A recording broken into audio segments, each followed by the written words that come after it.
When most people hear the word betrayal, they think straight away about cheating. And they're right. Cheating can be absolutely devastating. But what if I told you the deepest wound isn't always the cheating? Sometimes it's realizing that the person that you loved, trusted, defended, sacrificed for, and suffered for betrayed you in ways that go beyond infidelity. I'm Lise Leblanc, therapist, author, and life coach. And in this video, I'm going to explain 7 types of betrayal that are very common in narcissistic relationships and why this can be harder to recover from than betrayals in normal relationships. And stay till the end because the final betrayal is the one that many people don't recognize until much later in their recovery. So, what I hear from clients from all over the world sounds something like, I would have done anything for her. I defended her when everyone told me to leave. I tolerated things I should never have tolerated. I sacrificed years of my life trying to make the relationship work. And then it still came crashing down.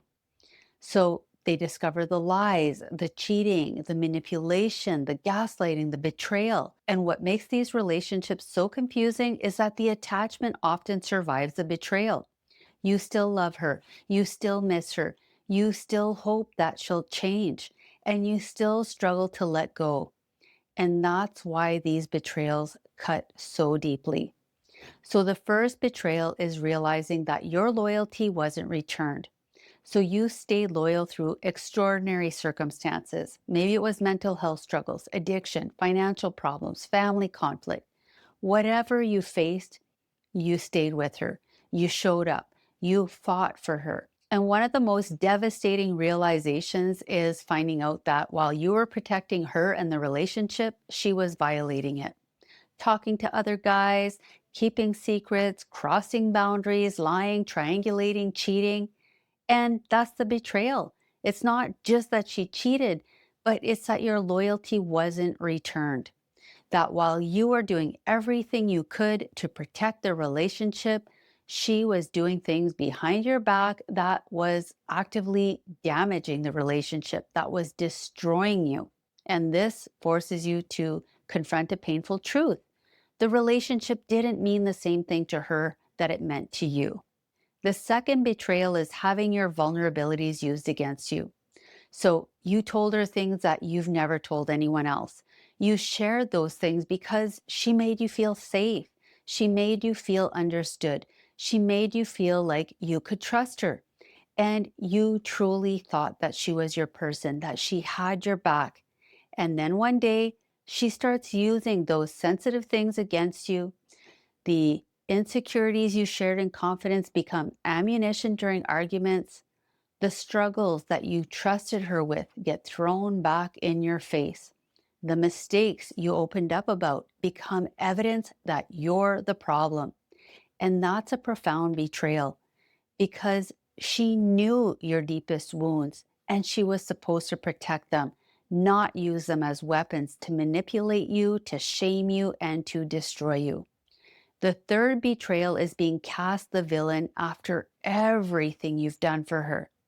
So think about this for a minute.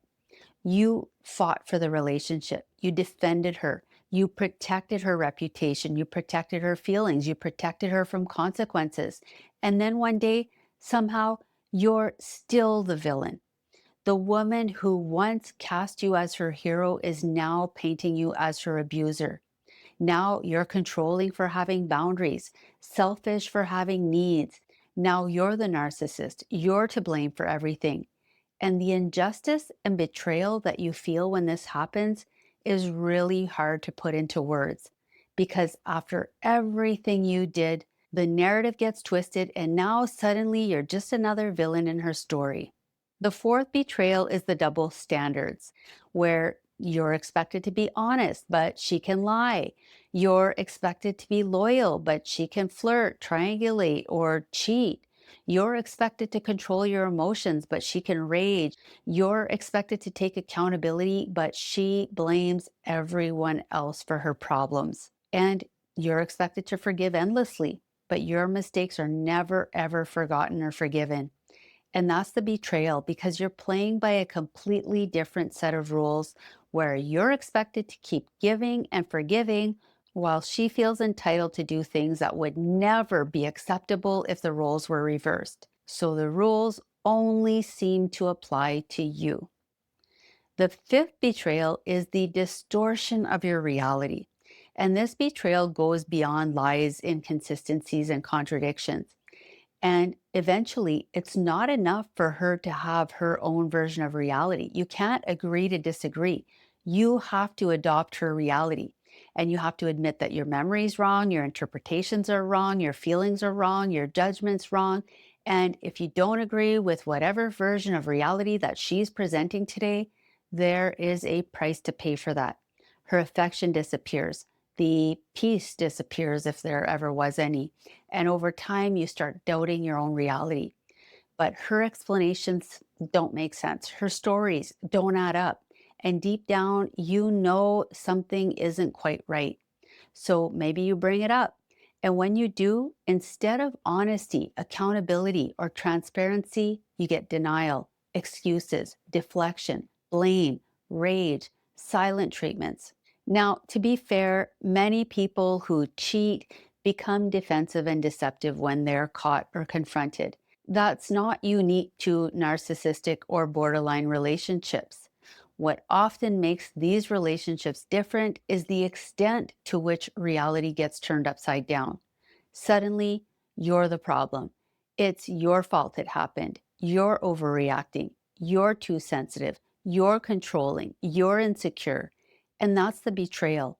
Not just that the truth was hidden, but that you were made to doubt or deny reality in order to avoid punishment or rejection. The sixth betrayal is the speed and ease that she disposes and replaces you. So, one of the most painful realizations is finding out how quickly you can be replaced and discarded. So, one minute you're her soulmate, and the next you're out with the trash. And that's the betrayal, not just that she left you, but how easily she seems to move on, how quickly she replaces you, the coldness of it, the indifference of it. And you can't make sense of it because someone who once loved you so intensely and was so passionate about you shouldn't be able to erase you overnight.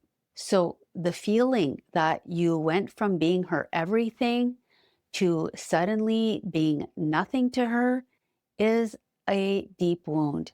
Just being thrown away like you never mattered. The feeling of being disposable and replaceable to someone that you would have done almost anything for. The seventh betrayal is realizing that you betrayed yourself. And this one might be the hardest betrayal of all, because eventually the focus shifts away from her and back onto you. You start looking at all the red flags that you ignored, the boundaries that you abandoned, the things that you tolerated, and you realize something painful. You weren't just betrayed by her, you betrayed yourself. You ignored your instincts. You let go of your values. You silenced your needs. You accepted treatment that you never should have accepted. Not because you were weak, not because you were stupid, but because you loved her and you thought that you could save her. And that's the betrayal. Not just that she lied to you, but that you kept lying to yourself. So, why do these betrayals often hurt so much more in narcissistic and borderline relationships? Well, it's because you become the rescuer, the fixer, the person who is responsible for holding everything together. And at first, it feels good to be needed like this. You feel important, indispensable. So you've poured yourself into this relationship. You've supported her through crisis after crisis. You made excuses for her. You gave more and more chances. Maybe you were even paying for everything. But you are holding it all together. You are sacrificing your own needs. You are tolerating bad behavior. And you thought that all of that effort meant something, that it mattered to her, that your loyalty and your sacrifices made you irreplaceable. But then one day you get blindsided and you find out that that's not true. And that cuts so deeply because you gave it your all and still it wasn't enough. Ended in betrayal anyway. So I'm curious. I want to hear about the betrayals that you've experienced. And I want to know, what betrayals hit you the hardest? Was it the cheating? Was it the gaslighting? Was it being turned into the villain? Was it being discarded and replaced? Or was it the realization that somewhere along the line you betrayed yourself? Let me know in the comment section below.